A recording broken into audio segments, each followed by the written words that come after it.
everyone coming in. Welcome to GRI University. So this is our first big session as a group. So GRI University, our goals for this session are we understand that families have different backgrounds and experiences, and we want to be able to empower our families to learn more about GRI disorders in simple, easy to understand language. And we want to help our families prepare for the complex discussions that are coming throughout the rest of the conference.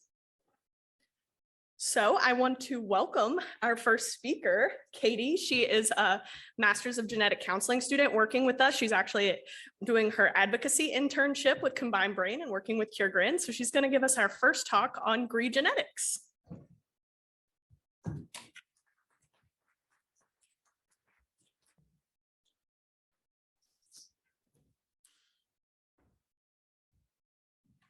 Hi, everyone, and thanks, Megan, for such a warm welcome. My name is Katie Gianfrancaro. I'm a master's student at the University of Pennsylvania, and I'm studying human genetics and genetic counseling. Today, I'm going to walk us through an introduction to genetics class, so kind of an overview of some of the more finite details that you'll go through later this weekend. So on the agenda for today, we'll start by doing an introduction to genetics. We'll talk about what is a genome. We'll go over variant classification and then review a sample genetics report. So as part of introduction to genetics, when you're thinking about genetics on the biggest scale or DNA within the body, we want to think about the human body. And when we zoom in on the human body, we're looking at a cell, and cells are throughout your entire body. And the area of the cell that we focus on is this middle area right here called the nucleus. Think of the nucleus like the command center for your cell. And it's a command center because it holds all of the controls within the cell. And that information that's stored that tells the cell what to do is stored in these things called chromosomes. And chromosomes look a lot like this animated picture right here. And when we're talking about chromosomes, what's really important from a genetics perspective is that you have 46 total chromosomes or 23 pairs. And you get one of those chromosomes from your mom and one from your dad. When chromosomes are in the cell, they look a lot like this picture here. And if you can see, the chromosomes kind of float around and they're not really in any particular order or in any particular space. But when your care team or your physician is curious if you have that 46 total or those 23 pairs, they order a test called a karyotype. Your karyotype looks a lot like this picture here.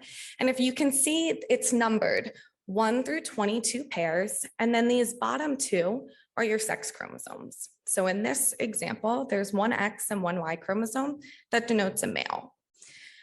When we look at a karyotype, it's important that we can see that no two chromosomes are stuck together, that there isn't too many chromosomes or too little chromosomes. And part of the reason that chromosomes are so important is because they hold all of the DNA within the cell. And so when we're talking about DNA, we're talking about 4 base pairs, which are called nucleotides.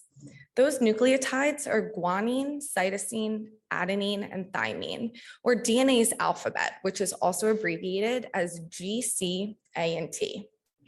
And the different combinations of these parts act as the instruction manual of your body. And so human DNA contains about 6.4 billion of these letters. And it's really important for the DNA that an A matches with a T and the same with a G and a C. So if you look at the diagram up there, you'll see that if an A and a C tried to pair together, they don't fit like a puzzle piece. And so adenine, guanine, cytosine, and thymine organize themselves in these groups of 3. And these groups of 3 come together to create codons. And these bunches tell the body to code for a specific amino acid. And these amino acids then become the building blocks of proteins. So to review, human DNA is mainly stored in the nucleus of the cell. All of the DNA in the nucleus is held in the chromosomes. The DNA alphabet uses the 4 letters of A, T, G, and C. And humans have about 6.4 billion letters of this code. The DNA bunches into these bundles of 3, and these bunches tell the body to code for a specific amino acid. And then those amino acids come together to build a protein.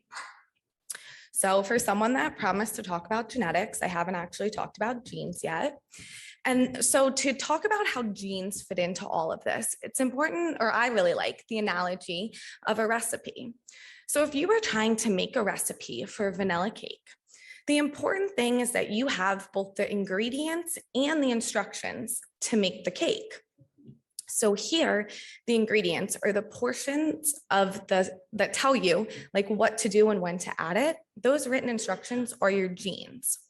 The ingredients, the amount and what it is, those are the amino acids or the nucleotides that help you to make that cake.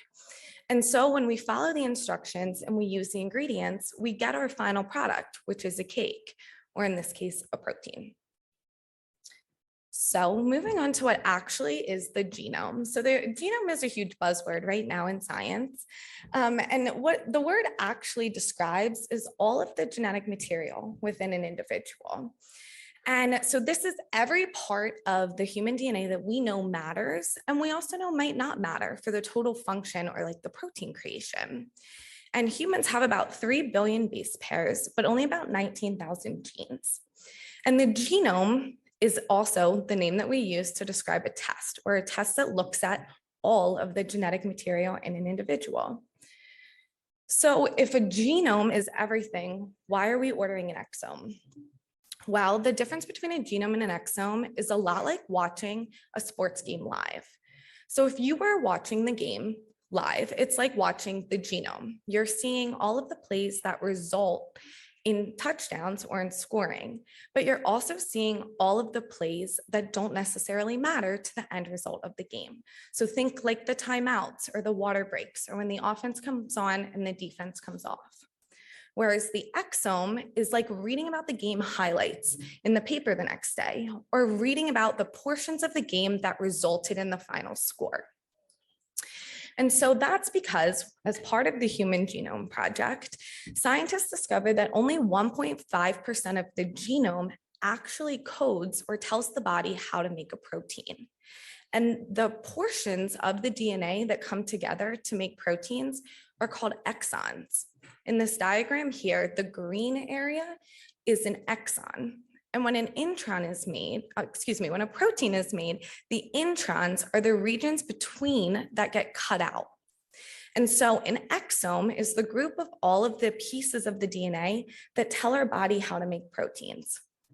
Right now, we're living in a space that a genome and an exome are both tests that are ordered, and it really just depends on the provider, on the situation, and on the care team. But if you've had an exome ordered, it's perfectly sustainable, and we may see genomes being ordered more in the future. And so to talk about these changes or what we see when we're making proteins, it's important to talk about variant terminology. And you'll hear the word mutation and variant used simultaneously. And so I just wanted to take a second to highlight the difference between the two words. A mutation is a change in the DNA sequence arrangement, structure, or copy number in a chromosome or gene. But mutation often colloquially refers to something that's disease-causing. A variant is a more general term that denotes a change in a DNA sequence arrangement, structure, or copy number of a gene. And so the difference is that in variants mutations are all part of like evolution, but not all variants or differences between two people's DNA cause disease. And so you'll see with variants, there are different types of variants that we're less worried about or that are classified as less important. And for the rest of this talk, I'll use the phrase variant. And so to talk about the 4 different types of variants, I'll use the reference phrase, the cat ran and the dog ran too. The first type of variant that we see most commonly in GRI disorders is a missense variant. And a missense variant is when you change a single amino acid that results in the you change a single letter that results in the substitution of a different amino acid. So using the reference sequence here, we may see the rat ran and the dog ran too. Changing this one letter may alter the amount or completely change the protein being made. In some cases, to some people, this sentence may still make sense, and same within our body. But sometimes it may completely throw off what is meant to be made. The next type of variant that we also see in GRI disorders is a nonsense variant. A nonsense variant is when you change a single letter that leads to a stop codon, or essentially you end the sentence early. A nonsense variant might look like the cat ran and the. This could result in a non-functional protein or no protein at all. The last two types are frame shift and non-frame shift, and they're a little more in depth. So we'll just group them into non-frame shift, insertions or deletions, and we'll review frame shifts next. So in a non-frame shift, insertion or deletion, you're inserting or deleting one or more nucleotides that impacts the protein product. Using the reference phrase here, think that a non-frame shift would be like adding 3 words or deleting three letters at a time, because all of these words are 3 letters. So an insertion might look like the cat ran and the dog ran too, while a deletion might look like the cat ran and the ran too. In a frame shift insertion or deletion, you insert or delete one or more nucleotides that completely changes the reading frame, or it makes it really hard to read the sentence out loud. If you'll see here, only 1 or 2 letters were added or deleted. And so when you're trying to read 3-letter words, it makes it very confusing. So why does all of this matter? Well, when we're talking about variant classifications, we're looking for these changes in DNA that are causing disease. And as I mentioned, not all changes or variations between 2 people may be disease causing. And so there are 5 main categories that we think about when we think about variant classification. The first one that I'd like to talk about is the benign or the likely benign. Essentially, this means that this change in our DNA is not disease causing. We know that this change is not disease causing for a few reasons. Some could be we see this change in DNA between multiple people with no disease or no condition. Or it might also mean that we don't see it, or we know what we know and that it is benign or non-disease causing. The next classification is a variant of uncertain significance. And think of a variant of uncertain significance kind of like the scientific way to say wait and see. What this means is right now in 2023, we don't know enough about this specific change in DNA to decide if it's disease causing. And that could be because we see this change in DNA in people with very severe symptoms. Or it also might mean that we see this change in DNA in people that have absolutely no symptoms at all. And so what it's saying is that this may, in a few years, lead us to say, we now know that this change is a diagnosis. Or in a few years, we might say, we know that this change is not what's causing these symptoms here. What's important to mention when we're talking about a variant of uncertain significance is that this is a change in DNA that will always be present in your body. It's what we know about that variant that may change. So if we had run a genetic test on you the day you were born or 100 years from now, we're always going to see that change. But in a few years, we may be able to look at that and say benign, or we may call it pathogenic or likely pathogenic. And a pathogenic or a likely pathogenic variant is a change in DNA that we know causes symptoms or disease. Most commonly, when you get a genetics report back, the only thing that's on the reports are the changes that we know are pathogenic, likely pathogenic, or a variant of uncertain significance. It's not uncommon that a benign variant may be left off of a final report. And so that brings me to our last section, genetics report reading. So this is an example of a sample exome report, and what's in this blue table here may vary in between labs, but it's typically on the first page of your genetics report. And so to walk us through this box here, all the way on the left, the transcript. So this transcript is the specific transcript in the gene that contains the variant. This is more important to the lab than it would be to a clinical team, but it's usually included on the report. The next category is the gene. So in this example, it's a GRIN1 gene, and this is the gene symbol of where the variant has been found. Under the variant category, the C dot is the specific nucleotide change that we found. So here, when the body got to position 1856, it was expecting a G, but it saw an A. And the P dot is the protein coding change, or what change that the change that the body made as a result of the C dot. The position here is the position that the gene is found on. So chromosome 9, it's important to highlight that we know in every person that the GRIN1 gene is on chromosome 9, but this is just a specific position on the chromosome that this change or this variant was found. And the zygosity specifies that only one of the alleles in this case contains the variant. And so this is a heterozygous variant. And so what that means is that you have one working copy and one broken copy, and that makes it heterozygous. If you had two broken copies, that would be homozygous. So yes.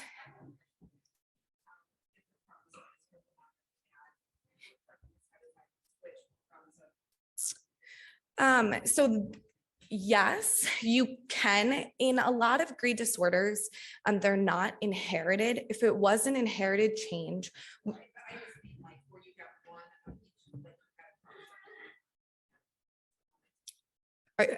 Oh, I understand your question. I don't know the answer. Do you know the answer? Yes. We have people watching online too, so just try, if you have questions, try to use the mics. Oh, or thank you. and if you can maybe repeat the question, but we have an expert here.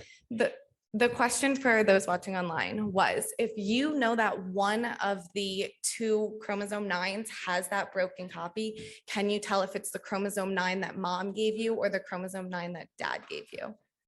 Dr. Benke? So the answer is generally not based on this type of testing, but under specific research testing, you have to basically know all of dad's sequences and mom's sequences, and then you can make some judgments on that, but it's not typically done because it's not necessarily useful.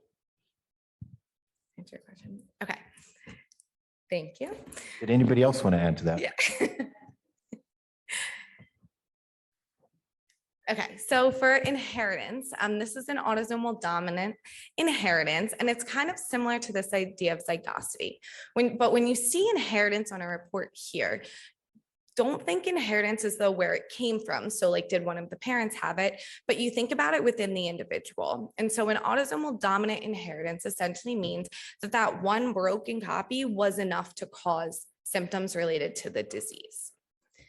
And then the category on everything is the interpretation. So this is pathogenic in this case. And what this category means on a testing report is what the lab has deemed that change in the change in DNA. So here, the interpretation, they know that this change caused disease. And then the comments may vary dependent on the lab. So in this case, it was that the parents were negative and that this variant was de novo, meaning that this was a spontaneous change that happened within this individual that was tested. And so that walks us through my talk today. Thank you for your attention. I'll turn it back over to Meagan.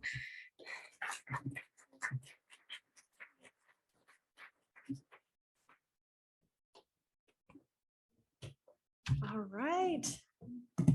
Thank you so much, Katie. Okay, so one quick announcement is if you are at home, please click on the dialogue section on the left side to submit your questions. You can also do that here, or you can utilize one of the mics if you're here in person. All right.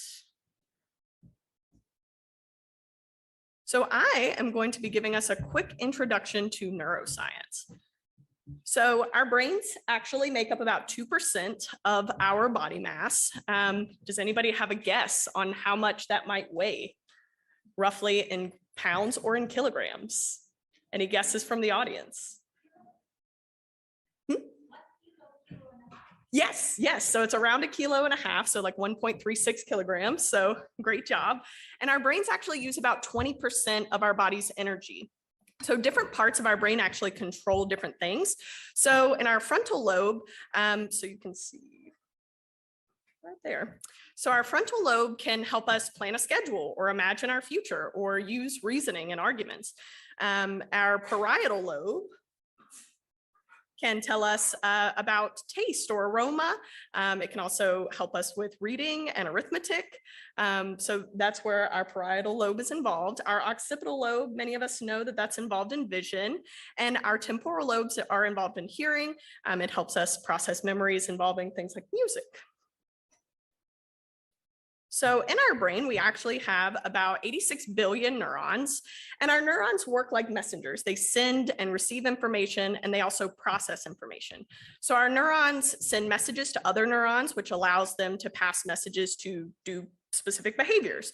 And for this to happen, a neuron has to be stimulated, which is going to send an electrical potential, an electrochemical, and that's going to travel down the axon. So we'll talk quickly about the different parts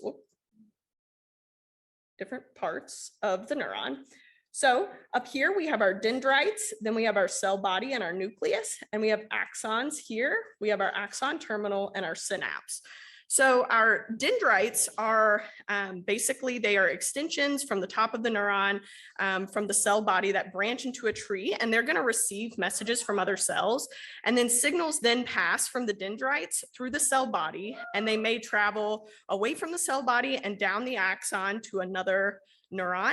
Our axons, you can see that they're covered in this sheath here. So that's our myelin sheath that helps it to transmit the signal faster. So myelin is basically a fatty molecule that provides insulation to the axon and is going to help the nerve signal to go faster and further. So our neurons, they communicate in a very complex way. They actually have an on and an off switch. So it's basically a simple language where this is achieved through receptors. So chemicals will bind, as we can see here. So we have little chemicals that are being released and they're being bound here to the receptors. So our neurotransmitters, they act like keys while our receptors act like locks. And certain neurotransmitters can bind to receptors, thus unlocking receptors to send signals. So for example, glutamate is an excitatory neurotransmitter. So here we can see an example of an NMDA receptor. And we have glutamate in these little vesicles here. They're getting released, and then the glutamate is going to be uptaken into our NMDA receptor to activate it. So glutamate, as I said, is an excitatory neurotransmitter. We actually have about 80 trillion to 100 trillion synapses in our brain, and about 90% of those are glutamatergic. So that tells you that glutamate is very important for how our brain processes and sends signals. Okay. And so a little bit about ionotropic glutamate receptors. So we know that GRI disorders are a large family of genetic diseases that are related to the ionotropic glutamate receptors. So here we can see we have an AMPA receptor. So AMPA receptors are encoded by the GRIA genes. So we have GRIA1, GRIA2, GRIA3, and GRIA4. And all of the genes that I have in bold here means that we know of variants in patients that result in GRIA disorder in that particular gene. So we know of variants in all of the GRIA genes, and those affect the AMPA receptor. GRID disorder is involving the delta receptor. So we're just learning more about the delta receptors and how they work, but those are encoded by GRID1 and GRID2, and we do know of patients with a GRID1 variant. We're still working on trying to get people enrolled in registries with GRID disorders, so that way hopefully we can learn more about them. GRIC disorders are involving the kainate receptor, so we can see here the GLUC proteins. So they are encoded by GRIC1, GRIC2, GRIC3, GRIC4, and GRIC5, and we know of variants in GRIC2 at this time, mostly. And for GRID disorders, we know that there are variants in GRIN1, GRIN2A, GRIN2B, and GRIN2D, but there are also these other subunits that can be encoded for the NMDA receptor. And so each of these receptors help to form new connections and strengthen connections between neurons. And that's the importance of the ionotropic glutamate receptors. So a little bit more about receptors. So when receptors are open, ions, which are these charged particles, can pass through the cell. The structure of the receptor actually allows them to achieve their function.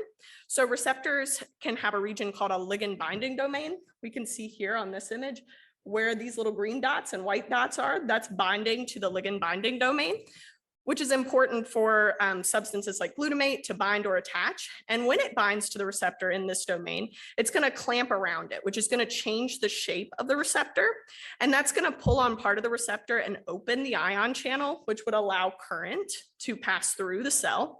And variants in genes that provide instructions to make receptors can cause them to be open or closing for too long or too tightly. And these changes can actually result in a change in function of these receptors, which can impact how our brain sends signals. And these are basically how genetic variants can result in GRI disorders. So that's all I have for you. I'm going to pass it to Dr. Tim Benke now, who's going to tell us about functional analysis.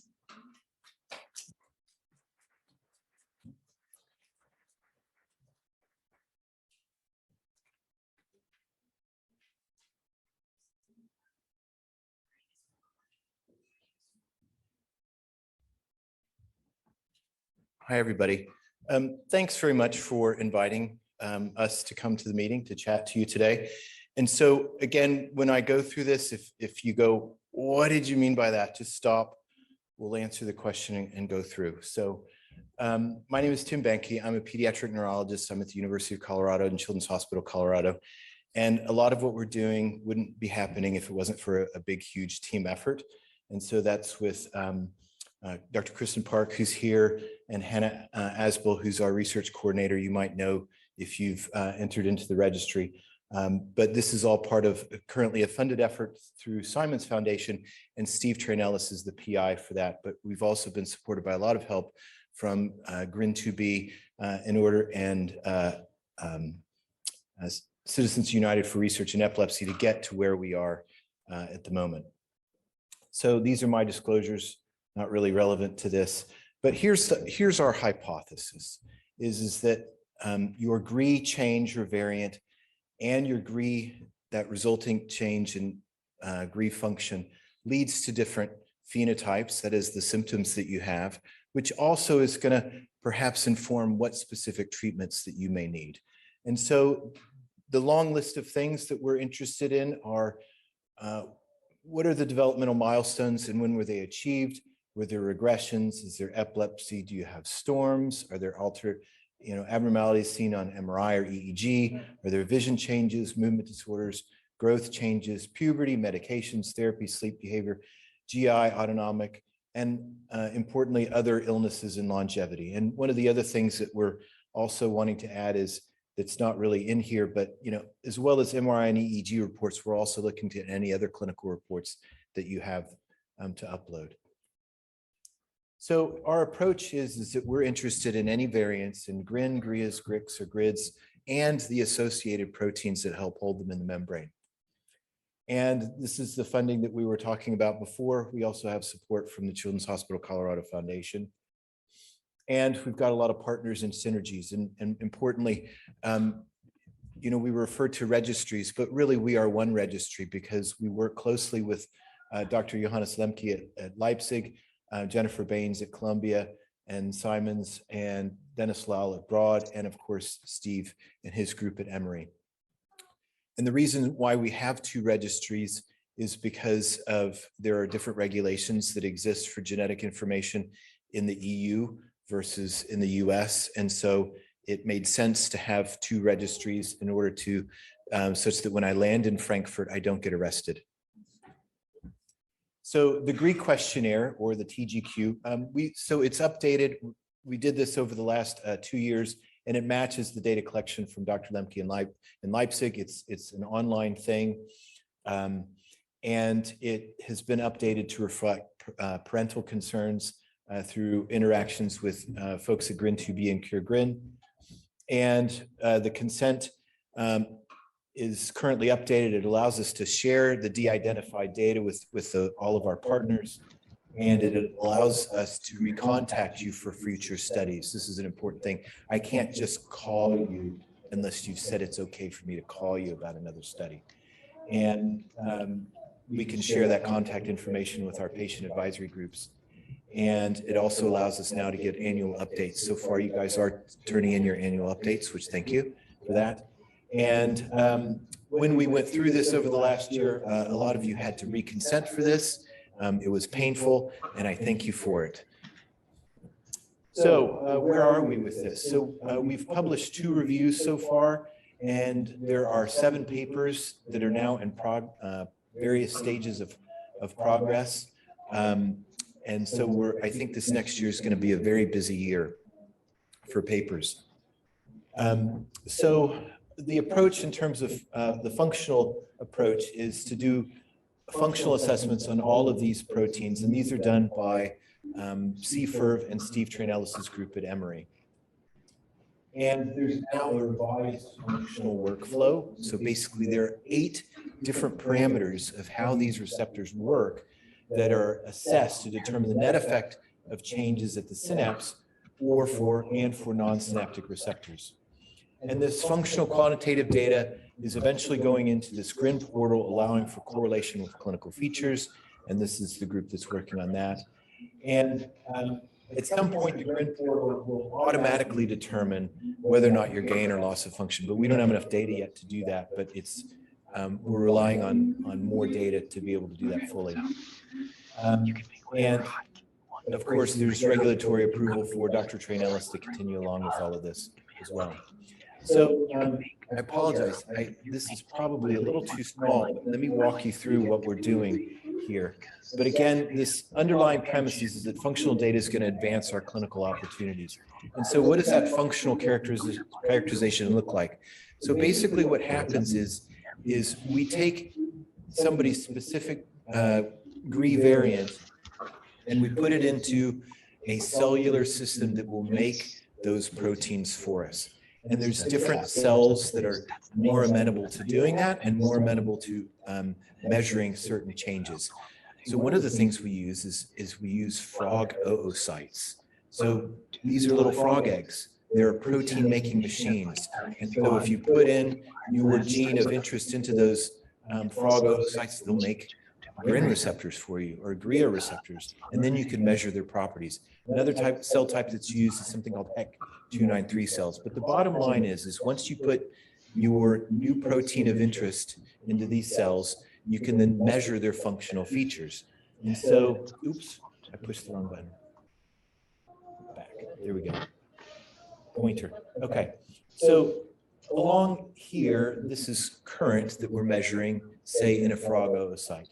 And at this little arrow here, there's a little pulse of glutamate that's given on to the frog oocyte or the HEC293 cell. And what this does is it opens in this case, GRIN receptors that are in that cell. And when they open, they pass current and then they close. Now, the black line here is, say, if there's no particular variant there and they close, you get a certain peak current. And then this time course of how long it takes to close is important too. So if you have a gain of function change, what would that look like? Either your peak current would be bigger or it would take longer to close. That would give you a gain of function. Or in the case of a loss of function, your peak may be less or it would be slower to close. Does that make sense?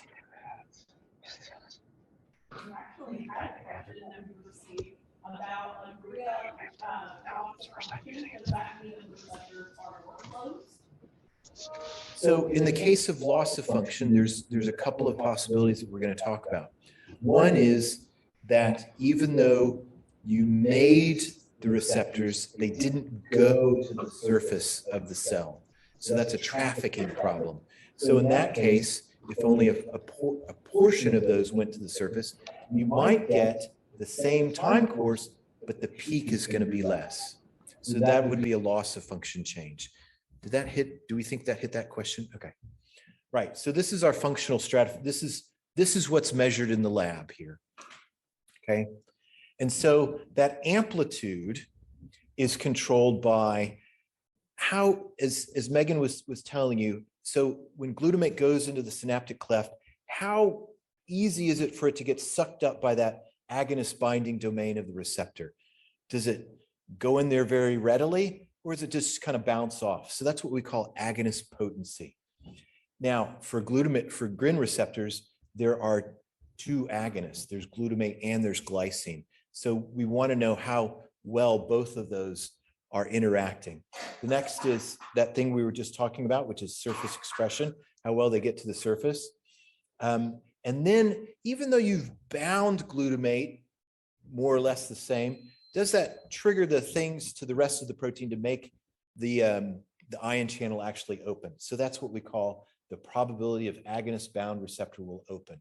And then there's other things, especially in terms of GRIN receptors, there's sensitivity to other ions like magnesium, pH, and zinc. And then that time course is determined by, okay, so once glutamate has bound to the receptor, how long does it take to fall off? So this is what we call the time course of deactivation. And then there's glutamate unbinding. How quickly does it fall off? And then once the channel's open, how long does it stay open? Again, that's all the mechanics of how that protein is triggered from when the agonist bounds and it goes to the other parts of the receptor to open it. And basically the bottom line is this thing that we call charge transfer, which is that peak of the current times how long it's taking that thing to stay open. And that gives us an overall sense of whether your peak is bigger, your time course is longer. What is that overall change and how much charge gets to go through that receptor? So this is the cartoon of what the, and it's not really a cartoon, it's what they actually look like, is what those proteins look like. So this is that bit. So here's the membrane here. And these are the parts of the protein that are capable of making a channel through the membrane. There's this agonist binding domain here. Then there's this big, huge N-terminal domain out here, which is basically feeling about what's going on in the synaptic cleft. And all of these different parts of the protein control these things that we're talking about up here. There's another big feature called the intracellular or C-terminal domain. And this influences, among other things, how these proteins get to the surface. But there's also a lot of key proteins that are interacting with GRI receptors that are important for how they change, especially in sorts of things like synaptic plasticity. So the overall idea is that we can use all of this information to perform some clinical stratification. It's going to help us harmonize our data collection, make sure that we're getting comprehensive assessments from everybody. But again, we're trying to have worldwide coverage through our partnerships, partnership with you guys, make sure our databases are all talking to each other in the appropriate way. And then importantly, we want to know what do things look like with time? And then finally, how is this going to influence how we move forward with finding new treatments? So this, again, that underlying premise is the functional data is going to advance our clinical opportunities, because what we think is that if you're gain of function, you may have these sorts of challenges, whereas if you're loss of function, you might have these sorts of challenges. That's a hypothesis that we don't know to be true yet. And so this is the whole reason about we need to enroll as many people as we can, collect as much functional data as we can, and then try to make these assessments. So with enough data, some trends will emerge, linking specific function to clinical outcomes. And then those predictions, whether you're gain of function or loss of function, will be useful in designing clinical trials with drugs that say increase or decrease receptor function and target specific symptoms. And so some of those examples for that would be radiprotil for gain of function versus L-serine for loss of function, in the case of GRINs, that is. So this is something that is, we talk about our functional reports a lot. We want to see our functional reports, but just the same way that when you get your genetic report back and they say things like benign, likely benign, variant of uncertain significance, likely pathogenic, the same sort of thing is true with your functional report, we think, as we're going forward. And so based on the different parameters, depending, we want to, are you likely loss of function, possible loss of function, likely gain of function, possible gain of function. And so now we've come up with, where are you going to fall based on everything on your functional report? And this is the model that we're going to test with our functional reports to see, where does everybody fall in terms of your symptoms as well, if you are, more here versus more here. So this is the hypothesis, and this is how we're going to approach it. And this is a paper that's just been recently submitted. I'm expecting a lot of questions about functional reports. I know you're just absorbing it for now. Yes. I have a quick question. And I'll repeat her question. What the reason why you use the oocytes instead of human cells? Just to understand, because I would assume the machinery inside the cells is different from oocytes. That's a great question. So the question is why are we using frog oocytes? Those are not human. And the reason is they're really just protein making machines, and it allows a high throughput way of assessing different variants. And when you've got so many variants to assess, that's the quickest way to do it. But your question is very appropriate because there are a lot of things that we are likely missing in terms of functional changes because we are not using neurons. And in order to assess this in neurons, there are additional steps that you really have to do to make sure that you're really just assessing the thing that you want to talk about. And there could be a little esoteric, and we can talk more about that afterwards as to why we would do that. But one of the things that we know that we're missing is that we're not, with the current assays, able to assess alterations in your C-terminal domain because those just aren't addressed by the types of assays that we're doing. One of the things that we're wanting to do is, and this is part of the Simons grant that we have, is to develop assays that specifically assess those things that we're missing in neurons. And one of those is the C-terminal domain. Did that hit your question?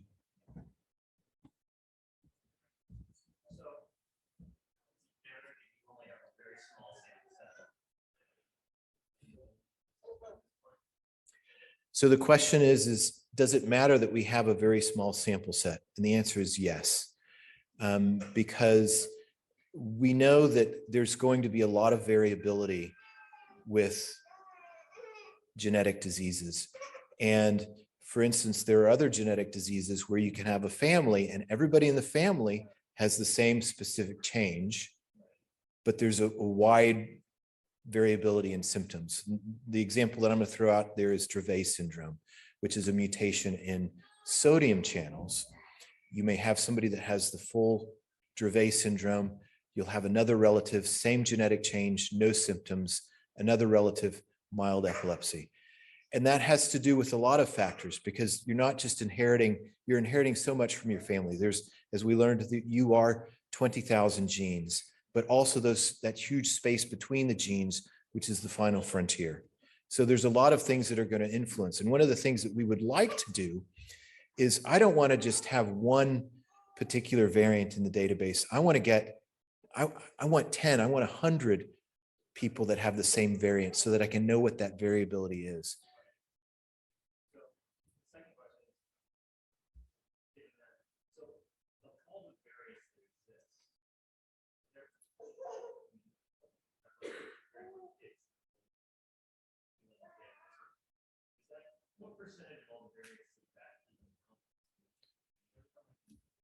We don't know yet because, you know, presumably you could have variants at each position in the protein.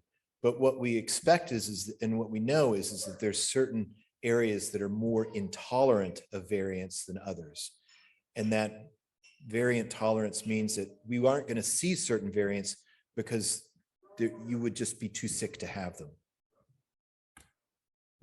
So, but from a statistical standpoint, unless we knew the variability ahead of time, more is always going to be better.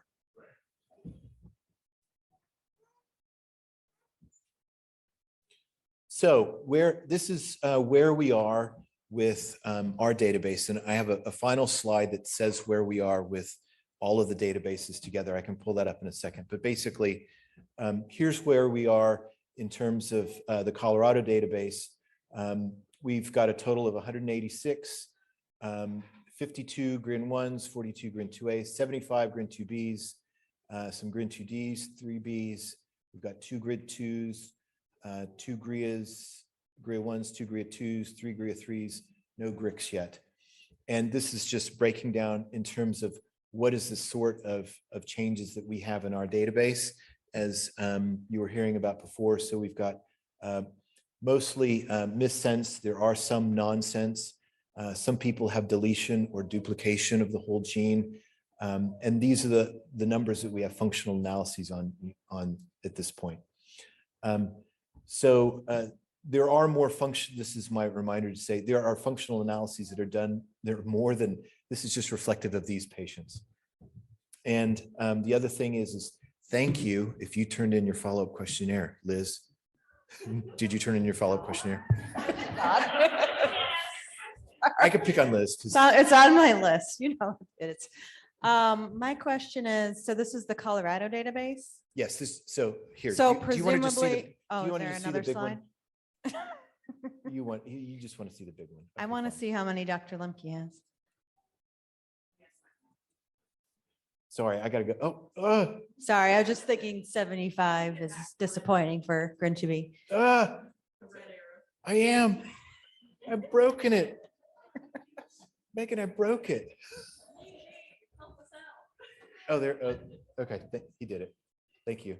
Okay, sorry, I gotta go through all these now. This will get to what you want to see. And I'll try not to go too fast so we don't have to go around the horn again.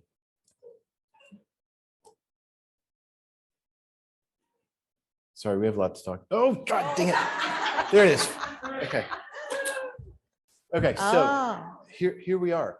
So isn't this cool? okay, that's much better. Thank you. So look, Johannes, he's kicking it here, really. So this is in his database. This is what's at Columbia. And so, you know, the total number of GRIN 1s, GRIN 2As, 2Bs. So these are the sorts of numbers that we think we need to try to, you know, move towards meaningfulness of trying to address that gain of function, loss of function hypothesis. Liz.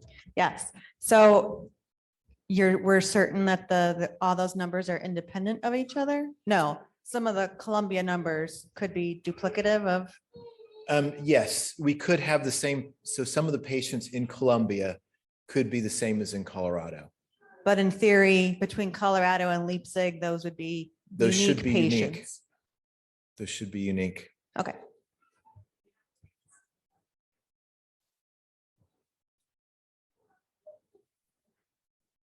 Other- Thank you. Okay. Okay. Oh.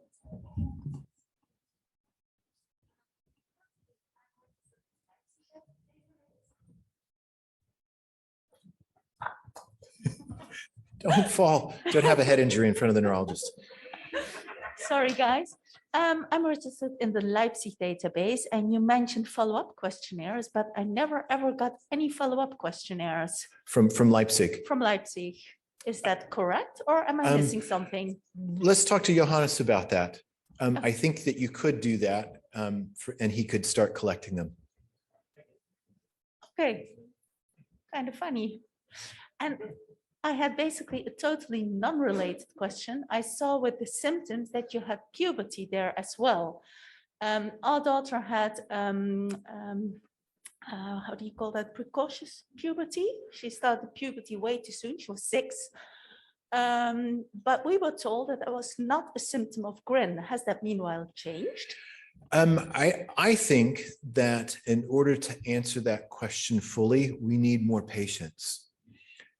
We know that a lot of patients, and I don't know in your situation, a lot of individuals who have severe epilepsy may have precocious puberty. Is it the epilepsy or is it the cause of the epilepsy that did it? And I think that we need more data to answer that question better. We know that in other genetic disorders, the other one that I'm best familiar with is Rett syndrome, is that puberty is altered and we can give you specific numbers. We know that puberty starts early, but periods start later.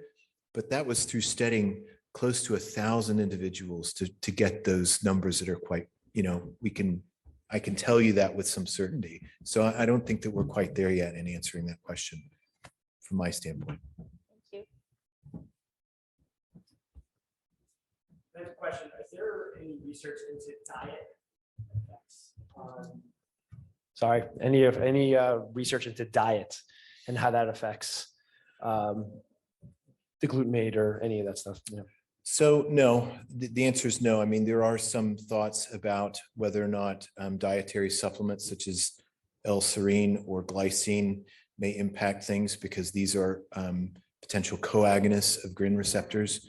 But there aren't any, and there has been a trial through the group in Spain to try to investigate that further. We don't know where the results are with that yet. That is something that we would like to study a little bit more, and I'm going to talk about that in a few slides, but there haven't been any studies yet. Yes, there are specific diets for epilepsy, but that's broadly epilepsy, which things such as the ketogenic diet, which can be quite useful. Did I answer your question for now? Okay.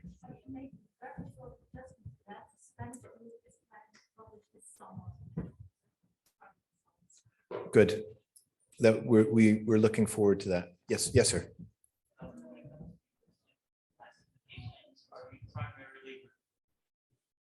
To your systems classifications, are you primarily depending upon our reporting to classify those, or? I'm dependent on your genetic reports, yes. So we take your genetic reports, that information, once you've enrolled in the registry, that's then passed along to Steve Train-Ellis at Emory, and then he proceeds with the functional classification.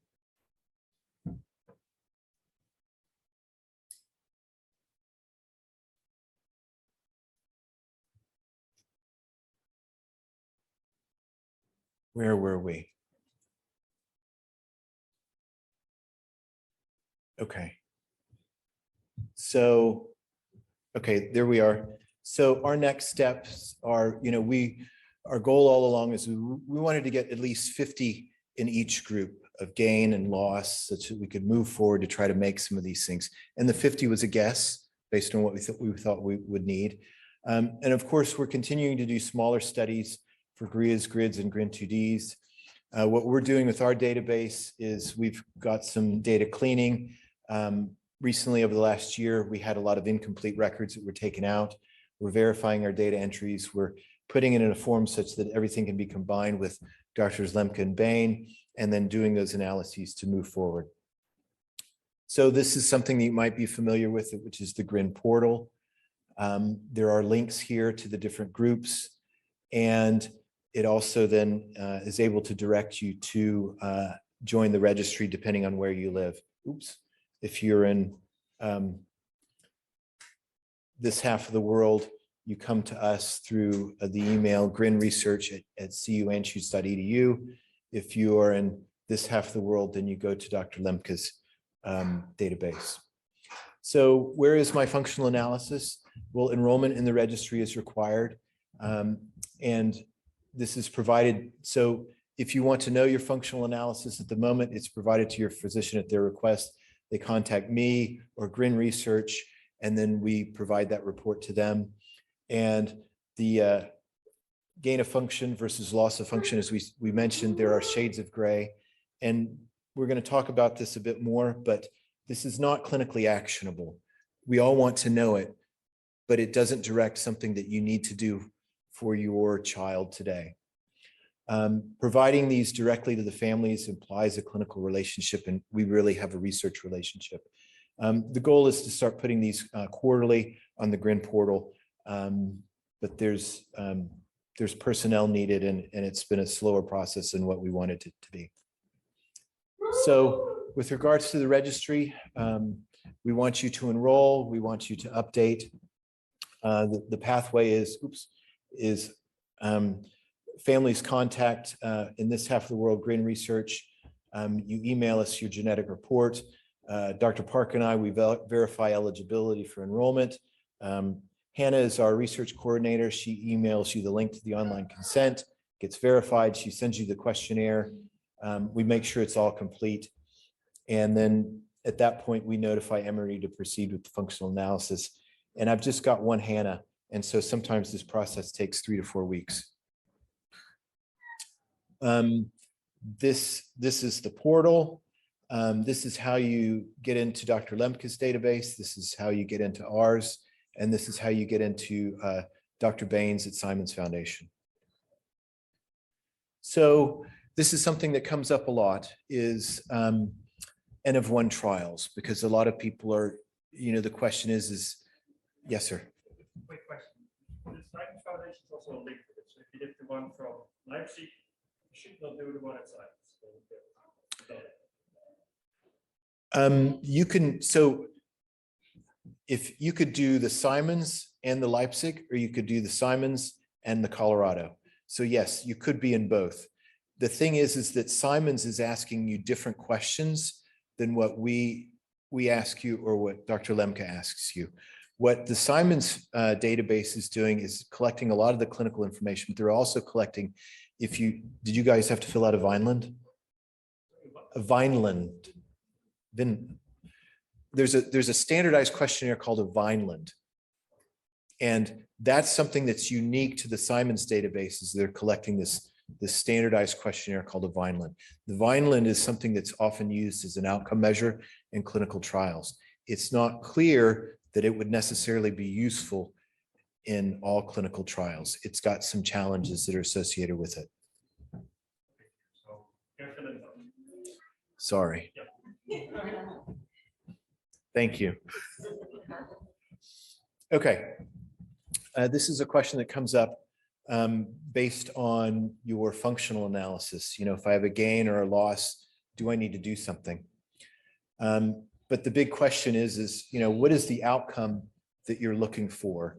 And if you are put on a specific therapy, how do we know that it's working?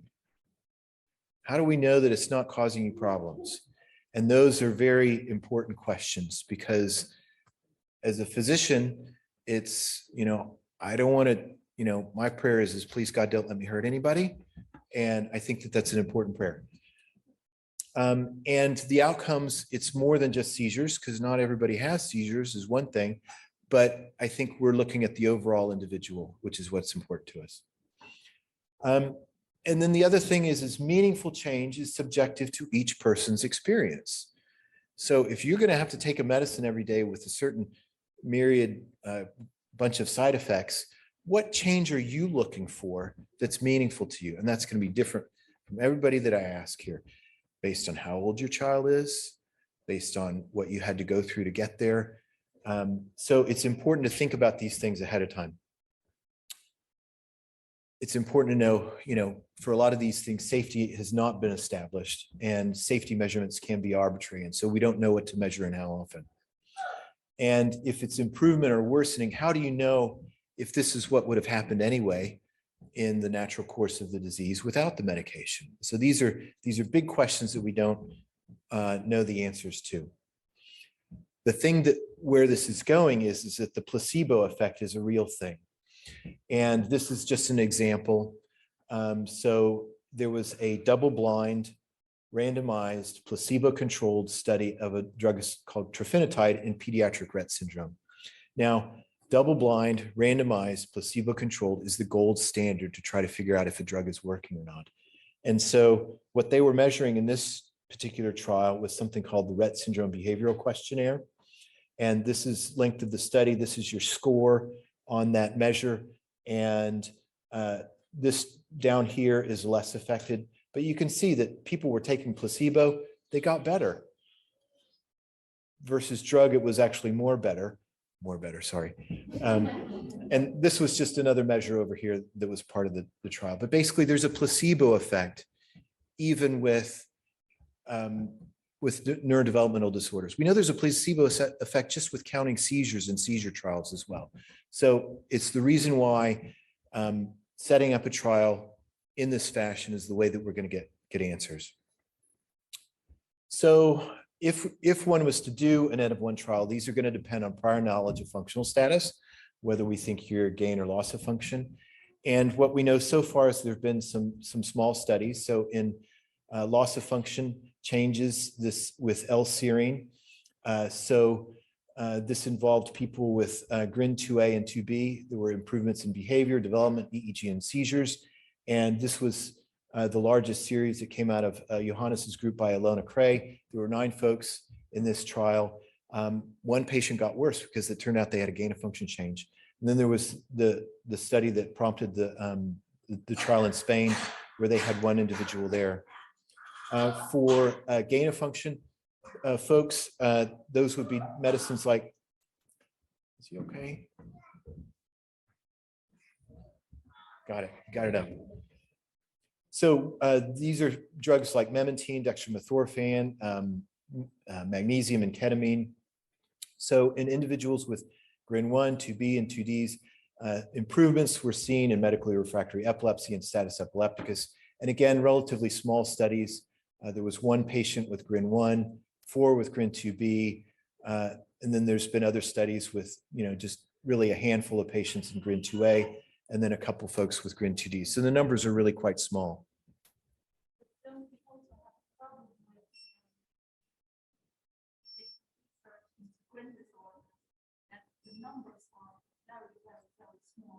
Lucky enough to get 20 or 25 on trial as it is, but you also need double-blind group procedure. So you just don't have enough people to. Right. So I'm just going to repeat the question and concern really, so that everybody can hear. The concern is that how are we going to get further forward because we have so few patients? And I agree. And I think that was the case. These individuals here they were really sick. They were in the hospital, in the ICU, and they were having multiple daily seizures, and everything else had been tried. So it made sense. There's nothing else to do. And that's what these stories are down here. And so I think that there are two groups. There's this group, and then there's this group. Whereas if we were to set something up and be patient, which is a horrible thing to say with your child, I know that. If we were to be patient, set it up correctly, we could give you a better answer other than, here, go try this. What's your view on almost changing in time, but still with placebo? So doing all studies, so doing it in time with placebo, but then the same patient getting real medication and placebo in time.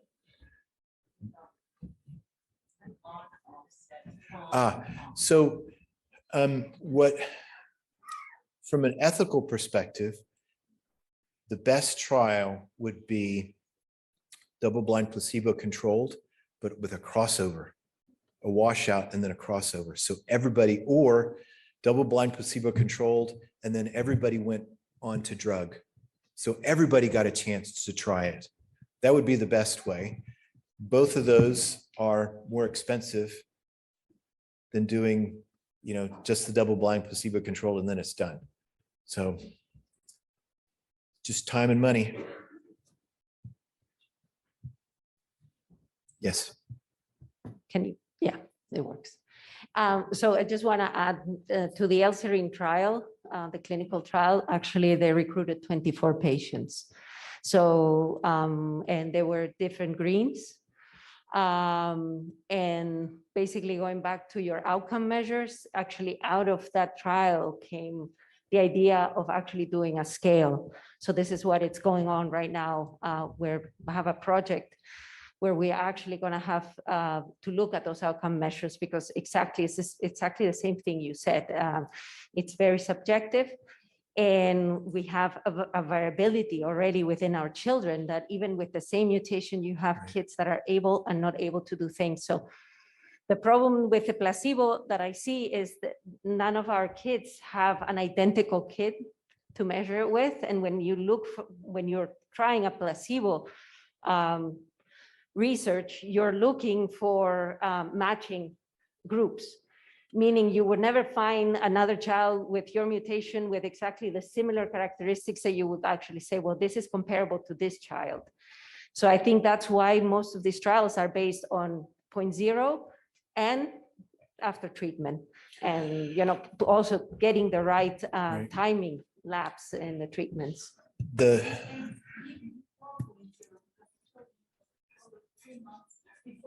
Yeah, exactly. There were actually 3 months before treatment 0, and then the different time points. So yes. The issue and the question is there any way to get away from a placebo-controlled group? And the answer is no, because the European Medicines Association and the FDA will not let us get away with it. The only other possibility is, they are thinking if you are in a disorder that has a really strong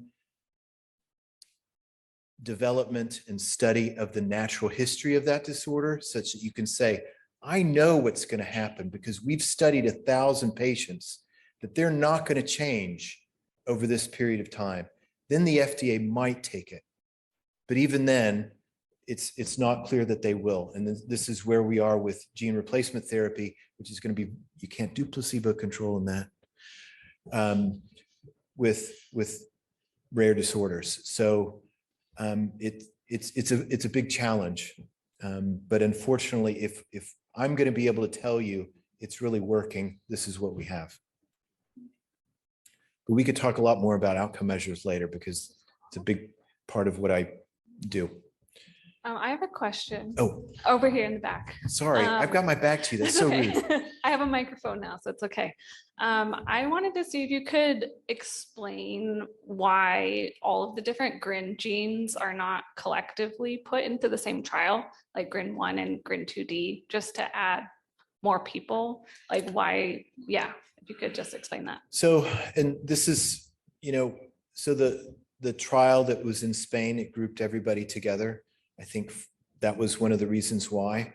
But then one of the issues is that you're going to have such a huge variability in people to start with, that if somebody moves so much on a scale, is that really meaningful if you were here on the scale to start with versus here on the scale to start with?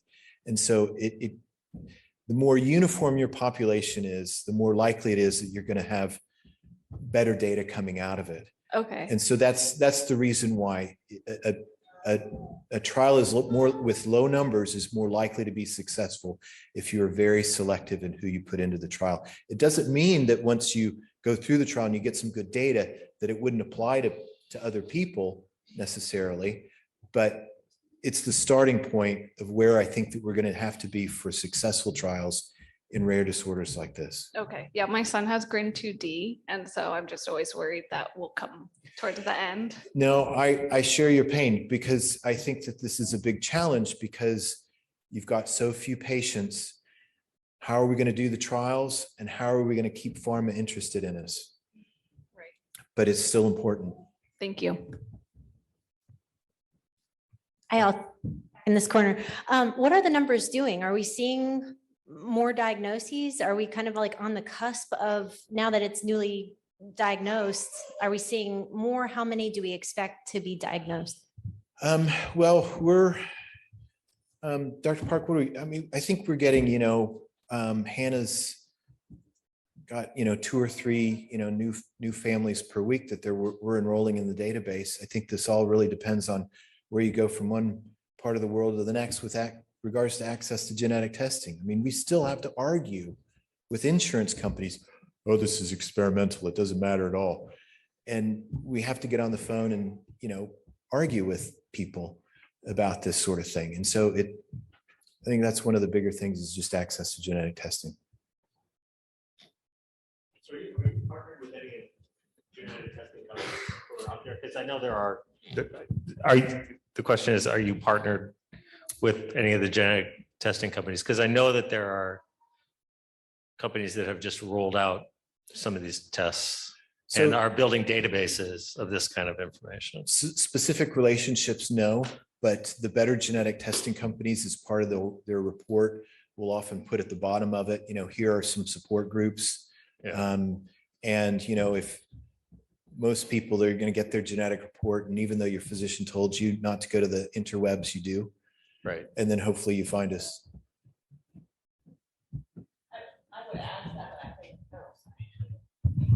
I would just add to that I think there are some ethical implications for partnering with the for-profit testing company. So the big one is Invitae that does the behind the seizure panel, and that is really driven by pharmaceutical companies that are developing research for some of the diseases contained on that panel.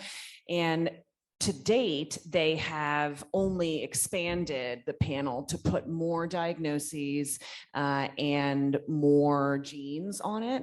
But I think they've over time also collected data that says these other genes, we're not getting very much of a hit rate. So I feel like they may be preparing to take that off the table for those patients for testing, because they're really going for profit and for diagnosing the conditions that they have a treatment, investment for.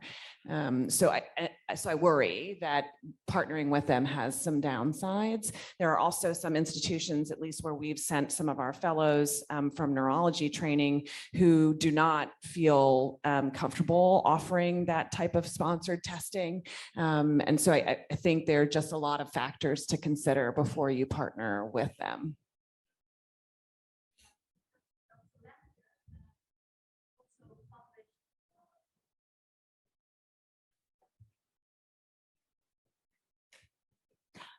Dr. Lemke has also published about the number of times that GRIN disorders are supposed to happen, and I don't have the numbers for GRIA and those numbers, just for the four pathogenic GRIN disorders, but that's one baby in about 5,300 births. So that's quite a lot, and I think right now we are aware of about 1,500 babies or cases worldwide. So there are a lot of people that are not diagnosed yet. Also a lot of adults that never got a diagnosis. And I think it's a very good development that we see a lot of more genetic testing, but still it's not enough. And strength is unfortunately in numbers. Can I just make another comment? Hi. No, that's good. Actually, I'm a clinical geneticist, and we just diagnosed our brother not long ago. So what I want to say is that it's a matter of time. We order genetic testing all the time. Obviously, we use in vitro, we use GDX, we use all of these labs. And neurologists are doing it, and all other primaries too. So it's just a matter of time. I agree with you that we're going to diagnose a lot more patients, a lot of milder patients that are not being diagnosed, a lot of older patients like our brother. So I think it's just a matter of time. The problem is that the more you order or the more tests, the bigger, the more variants you may have. So it gets complicated.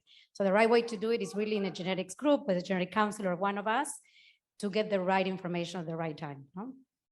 Just to come on. So we're getting close to time, and I want to make sure we have time for Dr. Ramsey's talk. So I'm going to try to wrap this up really quickly, and then we'll get to any final questions at the end, and certainly grab me later.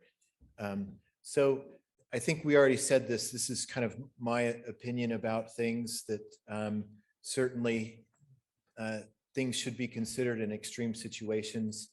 But I recognize that there's my reality and then there's reality. So until a real time comes along, think about your risk tolerance, understand that your participation could, if you did an N1 trial, it could prevent or delay participation in an actual clinical trial. Yes, we need to know your functional status. That happens through the registry, but work with your clinical team to determine safety and efficacy. And they can always talk to me for more questions and other suggestions. Have your clinical team contact me. So, and of course, always enter your data into the registry before and during treatment. So we talked about this. We're thinking a lot about, Dr. Park is, how could we design a double-blind trial? What would that look like? But most importantly, thank you. I really appreciate the time you've taken to be here, to participate in the registry.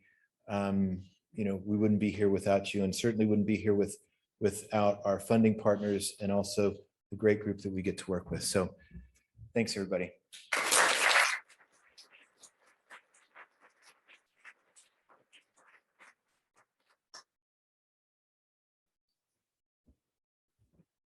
Do I get a star?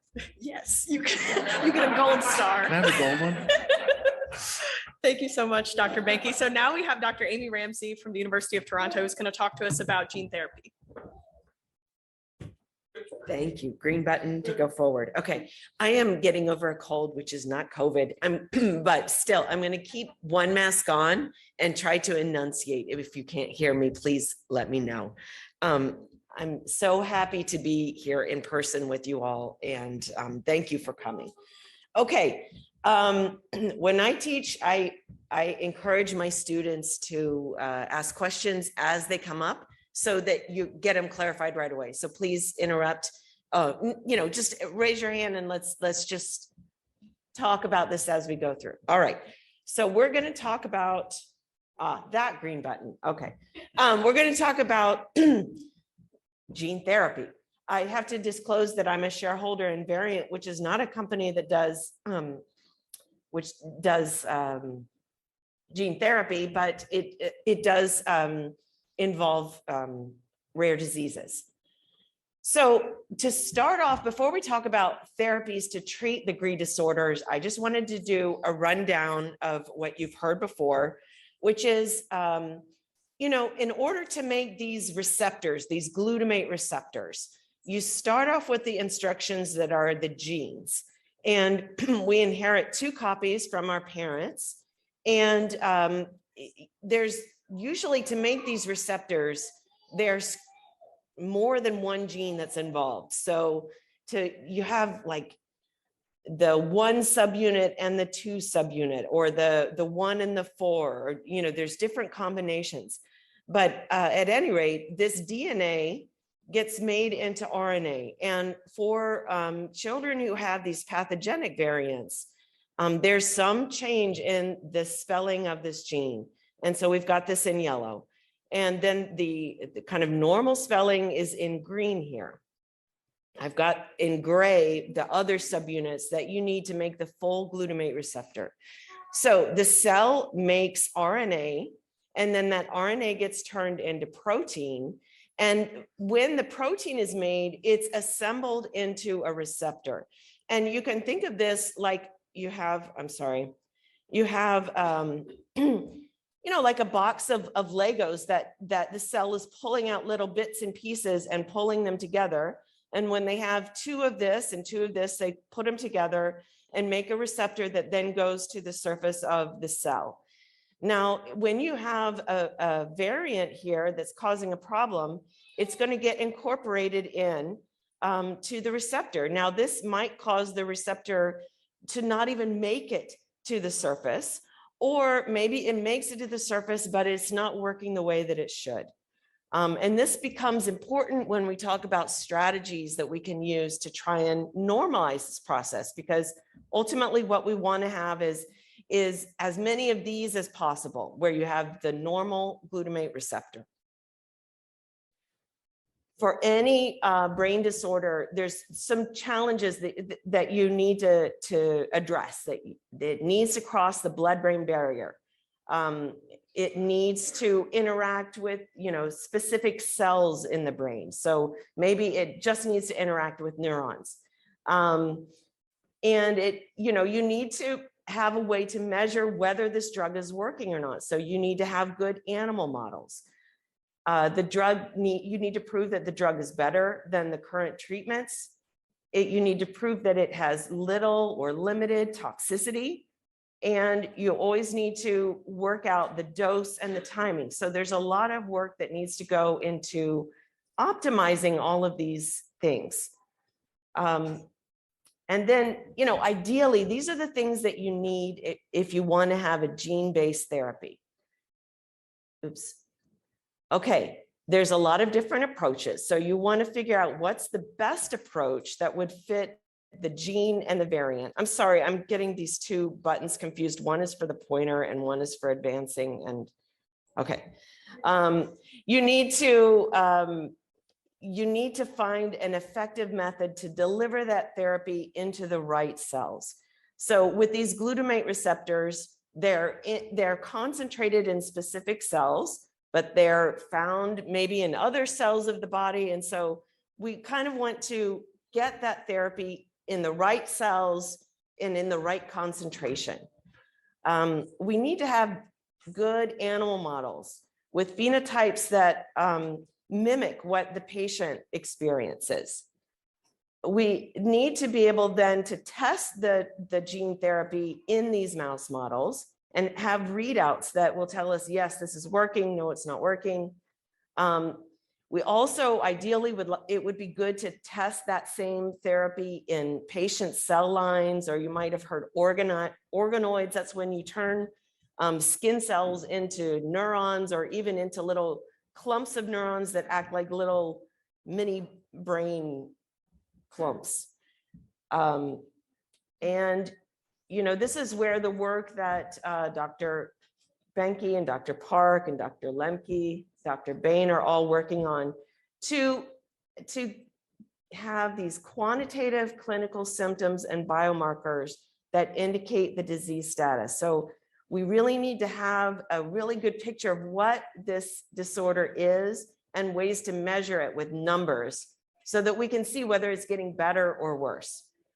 And we also need a patient registry so that we can contact patients when the appropriate clinical trial comes up. So, the ask here, we'll take care of this part here, but we really need to have the patient families participate in the registry. And that's gonna, before we can hope for a gene therapy, we got to know that the registry is there when the gene therapy is ready. Okay, so gene therapy, these are medicines that are composed of DNA or RNA. And these are it's a type of chemical. So we put chemicals in our body, when we're taking, pharmaceutical drugs. So these are chemicals that are DNA or RNA. There's a lot of strategies that you can do to treat a genetic disease. And you can replace a gene if the gene is not functioning, if it's been deleted, you can try and augment it, replace the missing gene. You can try to quiet a gene that's causing a problem. And I'm going to talk a little bit about CRISPR. And CRISPR is an enzyme, and its beauty is that it can find a specific part of the genome and hone in on that one part of the genome. And it's engineered, nature engineered it to be a cutting enzyme.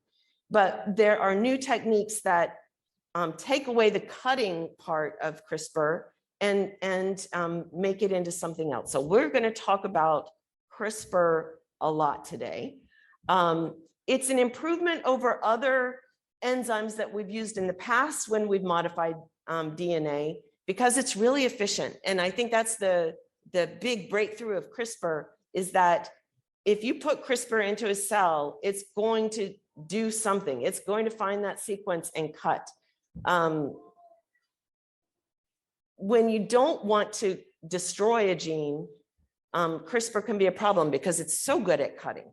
So we'll talk a little bit about when CRISPR is a great tool and when it's not as great of a tool. With gene therapy, the biggest obstacle is going to be delivering the DNA or RNA into the cell.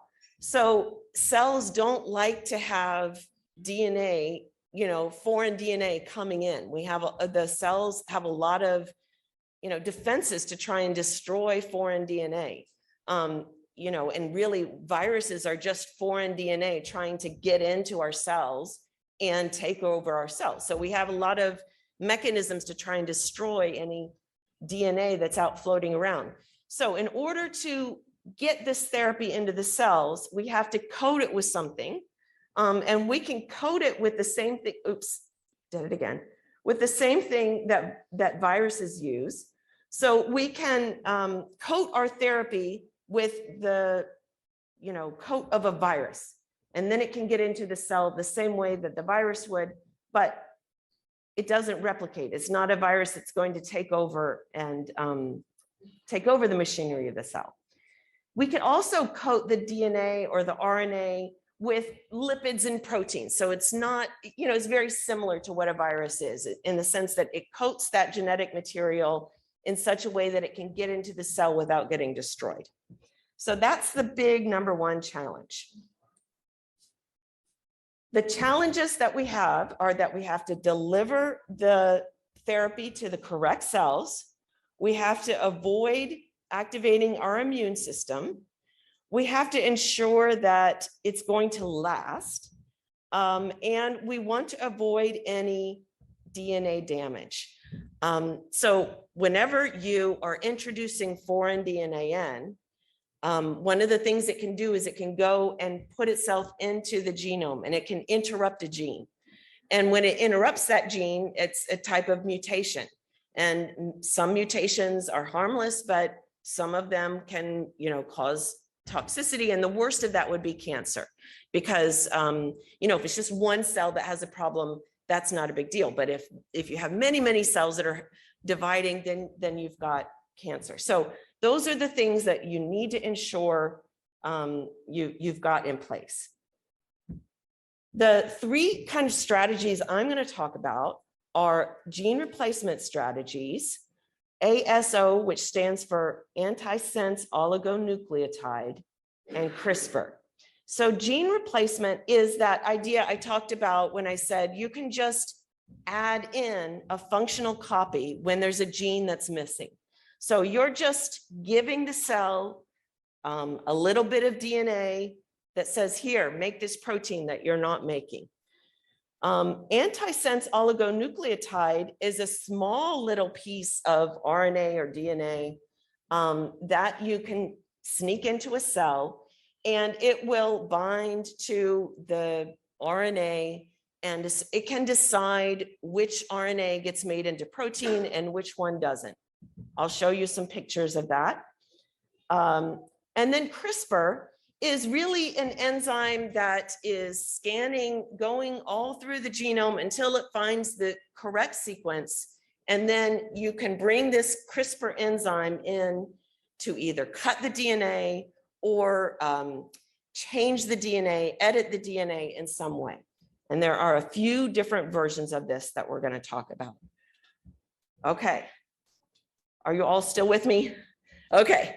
All right, so the alphabet, as we heard before, is A, C, T, G, and it pairs up as you're building, every time a cell divides, it has to use the template of this one here to build the copy strand. So the cell says, okay, I've got a C, let's put a G in there. Oh, there's a T, let's put an A in there.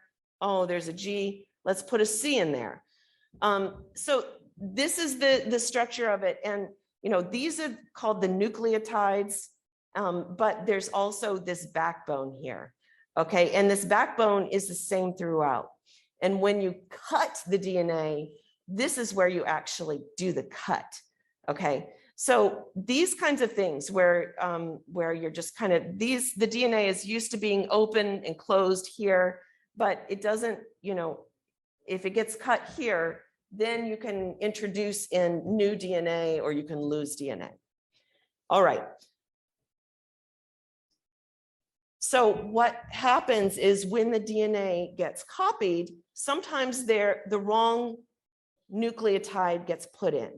And now you have a mismatch, and the cell can see the shape is a little bit different. And so there's repair machinery that the cell comes in and says, hey, there's a mismatch here.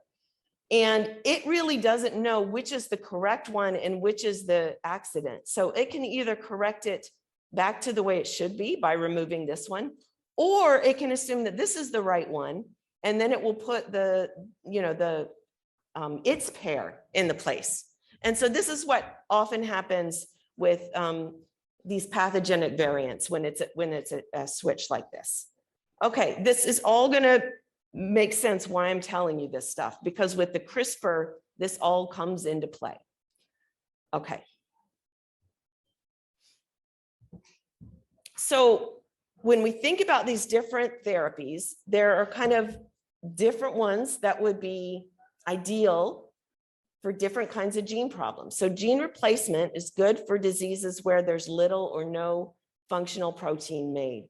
So if there's a child who has a truncation and they just don't have enough of something being made, this is where gene replacement would be really useful. The antisense oligonucleotide is good to kind of knock down when you have a dominant acting mutation. It can be very good at knocking this down. And so many of the GRI variants are in fact dominant acting, and antisense oligonucleotides could be a good way to go for those where you have just one base pair that's been changed. You can design it to knock this down. I'll explain how that happens in just a minute. So for CRISPR, just the straight original CRISPR that nature invented is really good if you just want to delete a gene. If you just want to go in and chew up a gene, it's really good at that. That's what it was made to do. So if you want to make something silent, then it would be great. But that's not what we often want to do with GRIN or with GRI patients. So there are some other refinements of CRISPR that are editing, where you're really trying to just change things back to the correct spelling. So there's prime editing and base editing. And prime editing is one that you can use for all different kinds of mutations, for missense and for small deletions and insertions. But it's not as efficient as CRISPR, or as efficient as base editing. So that's the reason why prime editing has some limitations. Base editing is great for changing one base into another, and it's good because it doesn't cut the DNA. It just swaps out that very central part, the A, C, T, and G, without affecting the backbone. So let's see what that looks like. Okay, here's the problem. Before treatment, we've got these subunits that are causing the whole receptor to not work. Okay, if you want to use gene replacement, what you could do, for example, is you could deliver this cDNA, this RNA that gives the instructions to make the healthy protein. And if you deliver this into the cells, and there's a lot more of this healthy protein, then when the cell grabs into the box to assemble the receptor, it would be more likely that the assembled receptor would have two good subunits than ones that had this pathogenic subunit. So it's not really getting rid of the problem, but it's improving the situation. You're not doing anything to the DNA here. So that's good because you're not risking, cancer, cutting DNA, causing new mutations. And it's also good because it could work for lots of different variants. Okay, I can't remember. Oh yeah, so now antisense oligonucleotides. What they do is they are designed that they will bind to the pathogenic variant, but they don't bind to the RNA that would be the wild type RNA. So you would inject in here just these little RNA molecules. You would coat them with something so that they could get into the cell, and then they would go and they would stick to the variant, and they would prevent that from being turned into protein. So the only protein that would be made is the healthy protein.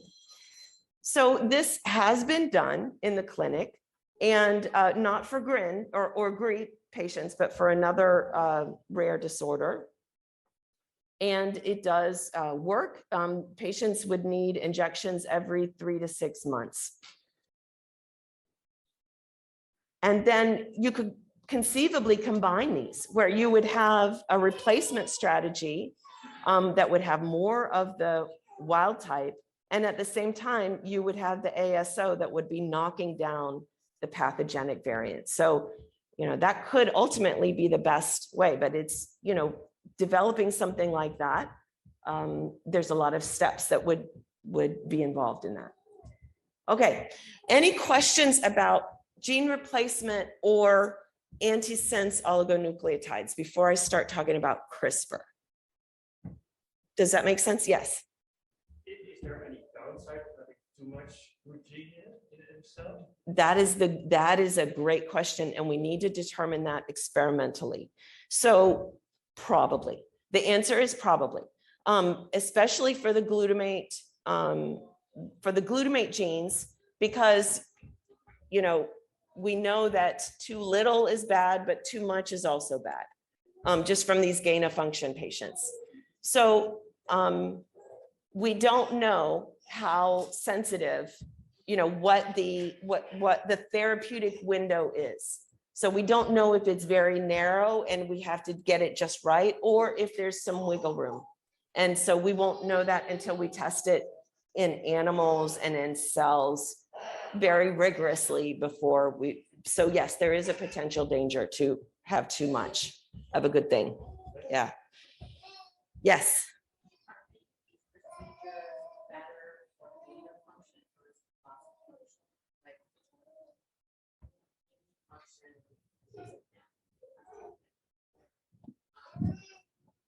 Too much. So if you just replace it, are you really, if you're just replacing that, is that enough? Right. So the question is whether some of these might be more appropriate for gain of function versus loss of function. And I think the answer is yes, that probably that when, when we think about the best approach for the best, for the given gene and even the given variant. So it's not clear whether something like gene replacement would be a good thing or not for a gain of function, but we can test it in animals and have a better answer. So right now I don't have an answer for you, but the wisdom is that probably some are going to be better for some types of variants than others. So, that it kind of makes sense when you think about, well, with the truncation, maybe it would just be easier to do gene replacement than to worry about base editing, right? But if you have a big deletion, then the base editing isn't going to help. So there's many different variants, and so we're probably going to need to develop different ways to address each one of those. But I do personally think it's possible that gene replacement could work for gain of function, but we will see. Okay, so yes, Sandra. Sorry, I have a question from the previous. I'll go back.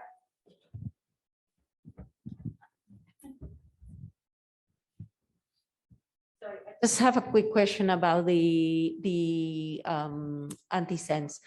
Is it going to be enough? Like if you have a point mutation, would the antisense will be able to detect just a point mutation and actually not block the good gene? Exactly. So that would need to be tested. And I think that when these things are done, they develop many different antisense and they test all of them to see which one is going to be most selective for the variant over the patient. But that's a problem whether you're talking about CRISPR or antisense. Whenever you're talking about the sequence and there's only one base pair difference, that nothing can be that selective. So this is where the idea that maybe a combination of knocking down, so then you knock down and you don't worry about selectivity because you're going to add back the functional. The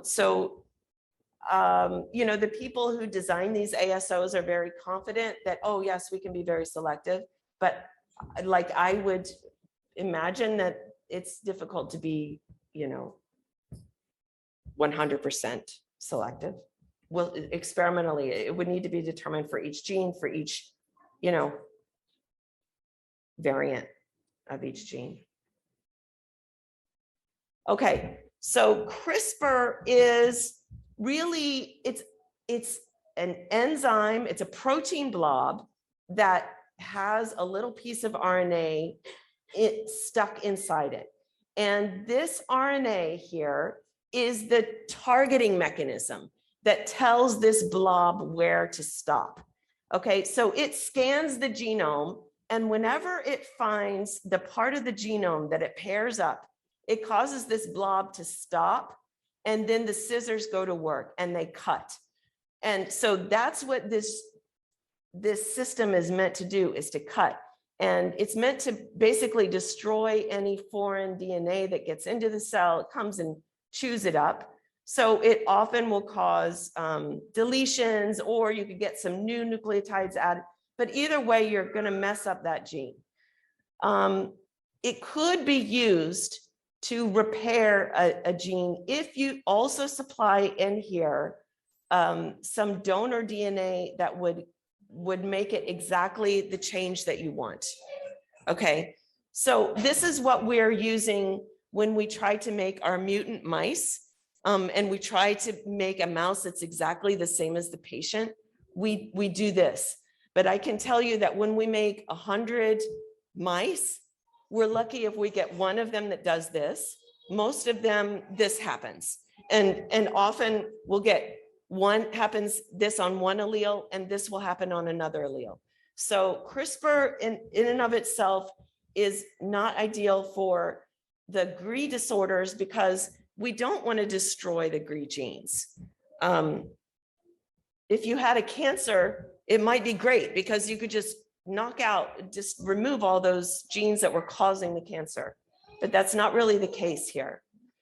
Okay, so the next version of this is where we're going to include the repair template right on the guide RNA. So now here's the guide RNA that tells it where to go. This is the targeting sequence that matches it up here. And this is where we want to make the change. So now, instead of having 2 scissors, you just have 1. And you also have this new addition here, where now it can help build some DNA. So here's what happens. It targets where it's going to go, and then it does the little clip. And then now you've got a little bit missing here. And it's going to say, okay, let's just repair and rebuild. So it has here the template for what it wants to build. And then after it does that, you're going to have, well, 3 pieces of DNA. And so this is what you want here. And what you want is for this to take the place of this. And so now you've got this in place. This gets removed. And now you've got, this one is a little bit different here, but the cell will recognize that these are slightly different and it will do a repair. It can either repair it back to this, or it can repair it so that it repairs to the complementary strand. So this could work. The issue is that this whole machinery is pretty big, so it won't fit into an AAV. So it would need to be a different kind of virus delivery system. Okay, and now base editing is the next version of that. And this is where you're not doing any cuts here. You're just using, you're honing in and you just change this to another letter. So this is what this looks like. Here's your CRISPR, and it's got this enzyme added onto it that does a base swap. So the CRISPR goes floating around, it finds its target, it stops when it matches up, and then this little red part here will change this A, and then the repair machinery of the cell will then make the complementary change there. So that's what you can do. It's really nice. You just want to make sure you don't edit anything else, because if there's another A right next to it, you could change it as well. So you've got, there's always, just can't be easy, but so you have to do a lot of trial and error and try and find the right sequence, the right combination, the right placement to get it to work. But, in theory, it's possible. So there are some pros and cons. For gene replacement, there are already some FDA approved drugs that use gene replacement. And the same is true for ASO. There are FDA approved for brain diseases for ASOs. There are not yet for any of the CRISPR mechanisms. The same medicine could be used for different variants. Not sure whether gain of function, loss of function, but different misspellings. This gene replacement approach could work. There is enduring expression without integration, but we don't know for how long. So for the one disease where there's been FDA approval and it's worked, the patients are now 5 years in and it's still working 5 years later, but we don't know whether those patients will need another treatment at some point. And there's also a size limitation that AAV as a virus is great, but it's limited in size. So the cargo it can hold is maximum 5 kb. So that can be a problem for some of the GRI genes that are bigger. Base editing, the pros and cons, there's the same size limitation. So it might have to be another delivery system rather than AAV. It can change DNA spelling without cutting, so there's no chance of, or less chance of mutations. There's not a need for enduring expression. You know, once it's changed, it would be changed forever. But it does require a different medicine for each variant. Because that guide RNA that brings it is going to be unique to that patient. And some edits, some exchanges are not possible, although I think that that's being addressed and will not be a concern. By the time we figure everything else out, I don't think that's really going to be the limitation. Okay, this is where I stop and say thank you to all of the collaborators and people in the lab that we work with and the funding that we receive. Especially thank you to CureGRIN and Safari, who's helping us with the gene therapy efforts, and Homology, who's helping us with the gene therapy efforts. So I can take questions that you have about the CRISPR stuff. Yes. What's the biggest impediment to neuralize if it's progressing more quickly? This is going to sound weird, but the biggest impediment is animal protocols right now. Because it involves a biological reagent and putting something in mice. And so that process takes a lot of time.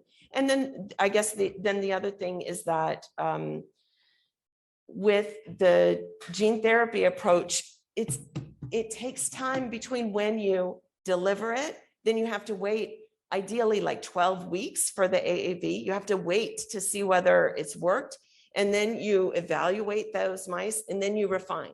So each iteration is, 4 months. So the impediment is that you don't want to just waste animals and reagents just trying every different combination, but but it takes time to evaluate. Did that work? Oh, that didn't work. Let's try this. Engineer that. Let's try that. The more people doing it, the more money, the better. But I would say that's the limitation. Maybe this one and then you, yeah. So I guess my question is, what is the future for this? So, everything goes well and these things start to work. How would that change our children's reality? What a big question. Well, I think what Dr. Benke said is so important. Please, let's not make this worse, this or better, right? But what I start to worry about now with the mice is if they're getting better, when do you stop? When do you stop refining and say, this is working so well, it's ready for people? Because what I would hate to do is stop too soon and miss out on the really effective therapy, because it's so hard to get the medicine approved. I would not want to push it too fast and do something that's not awesome. So I don't know how much it will, change. What I will tell you is that I made a version of a model of GRIN1 disorder many years ago. And we tried lots of different drugs and we would see improvements with many different classes of drugs. So I think that there can be meaningful improvements with the right medicine. And I have seen that with the mice, and it does track with what patients' families tell me, that this medicine worked, this medicine didn't work. And I say, yeah, that's what we saw in the mice as well. So I think that the mice can help us predict which medicines that are existing right now could help. But when we did a genetic rescue, it was better than what the drugs that I had tried to date. So maybe I didn't try the right drug, maybe there is a good drug that could do everything that the gene therapy can do. And, so that would be great. But I do think, yes, I would not be doing this if I didn't think there was a chance, but I don't really know. Yeah. To further the question, this all works, right? In 10 years, this all works. Like, what does that mean as far as like, the intellectual disabilities start going, like, what are we expecting for, I guess, what's the goal? What is this medicine supposed to do for the children? I don't think I can answer that. We all have our own hopes and dreams, right? Better, what does better mean? I would hope that it means that parents are able to have more confidence that their children are healthier, that they're going to, have fewer trips to the hospital, that their, family life will be easier. I don't know. I'm so scared to, I don't know. I think let's try and do as best as we can. But I guess what you're asking me is like, how plastic is the brain? How much can someone recover? Right? Is that what I like? Yeah, like if we're treating for cancer and you give a medicine for cancer, yes, the cancer exactly. goes away. Like, yes. What will this do? Right, exactly. Yeah. So I would say that looking at the mice and what we've done so far, not with kind of the gene therapy that we're talking about here, but with another type of genetic rescue, it was substantial, but they were not the same as a wild type mouse. So I think it would be unrealistic to expect a patient would have no residual symptoms, right? I think that would, and there are probably people who would say, I don't want to fix my child because they're not broken. But, I think that when a child is not healthy and they're going to the hospital and having all these problems, obviously this is something that we would want to help them with, Yeah. I'm going to take this question because they were first and then, yeah.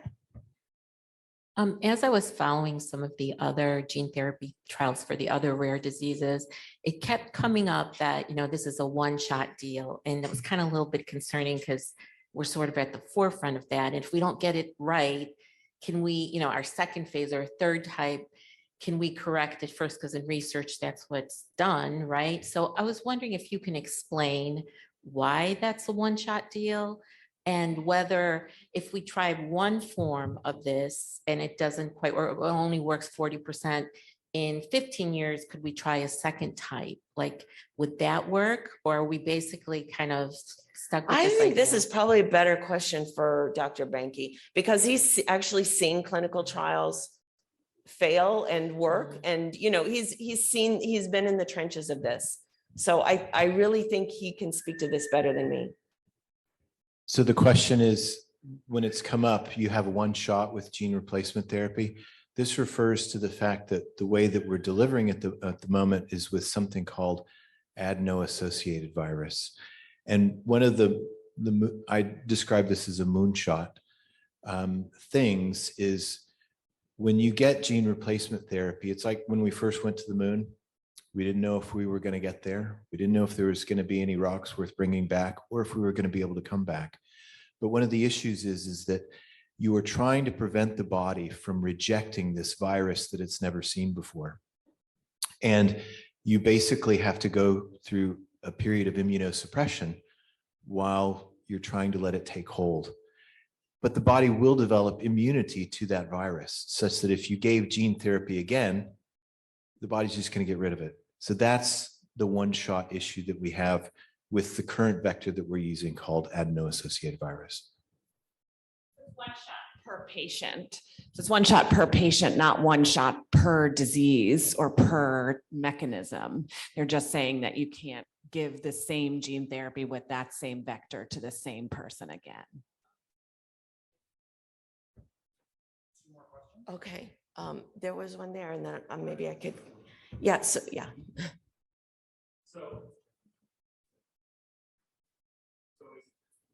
Hello? Yeah. So is there any benefit to thinking about improving thinking about quality of life type solutions? In that, so a lot of our children have issues, GI issues. I Yeah. think of it specifically because that is it affects them daily. It's, it is a critical point. I mean, that really is how they, an important part of our life. Is there any benefit to studying mouse trials regarding the gut and how, and not just thinking about solutions for the brain, but for other parts of the body? I mean, is that, I'm not saying. Yes, I think, of course, we should look at the whole body, the whole mouse body and the whole human body. There's a couple of reasons for that. One, we should be studying the mouse body because it's more accessible than the brain. So if we want to see whether we're doing a therapy that's making someone better, it's easier to measure things in the blood or, the heart, all of these other organs, we have easier access to them than the brain. Right. But yes, I think the patients have taught me that it's more than NMDA receptors are about more than just the brain. And so I think that until we saw the patients, we didn't appreciate that. And so it is definitely something. Now, that's just it. What do we study and how do we study it? We have to find phenotypes that are very robust, that in the mice are just like hit you over the head. So we can see whether we're getting an improvement or not. So there might be some things that are really meaningful, but they're hard to study in the mouse. So we might not be able to study everything. Mice don't have a gag reflex, for example. So there's some of this reflex stuff probably couldn't study in a mouse, but absolutely, I think it's important. Yeah. And yes. So this question is around CRISPR. Is it anywhere related to that CRISPR company which developed the Moderna vaccine? And the other following question, is it gone into the backlog of all these gene editing big companies around this GRIN, etc.? So the CRISPR, I think, doesn't have anything to do with the vaccine, but the vaccine is made with modified RNA, and the idea is that the COVID vaccine, the SARS-CoV-2 vaccine, is RNA, but it's not RNA like you and I make. It's not natural. It's like a trans fat that can't be digested. It's an RNA that can't be digested, and because of that, it can stay around longer. And that's why an antisense oligonucleotide could work for 3 or 4 months. Is that it's modified in a way that the cell doesn't just chew it up right away. So there's a parallel there, but they're not the same companies doing those things. And then I can't remember what was the other follow-up question was, is it in the backlog of any of these big companies around this gene editing or a gene replacement? Well, I mean, I know when we speak to them. I think that for rare diseases, it seems like there's the academic world that's working on things, and then there's the industry that's making the medicines, and then there's this gap. And so I think where it's very hard to get things moved to the level where a company could say, yes, this is a good bet. We can really put all of our brains on and go with this. So this is where parent advocacy groups or patient advocacy groups can help bridge that to help, further that along to the point where a pharma company could take it.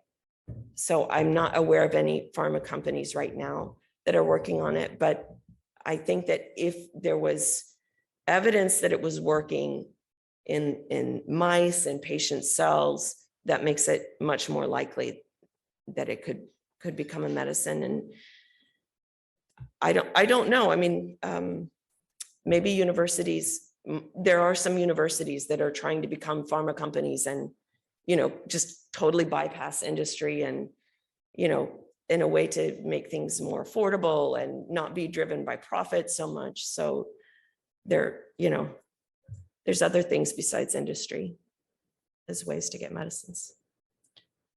Thank you. Okay.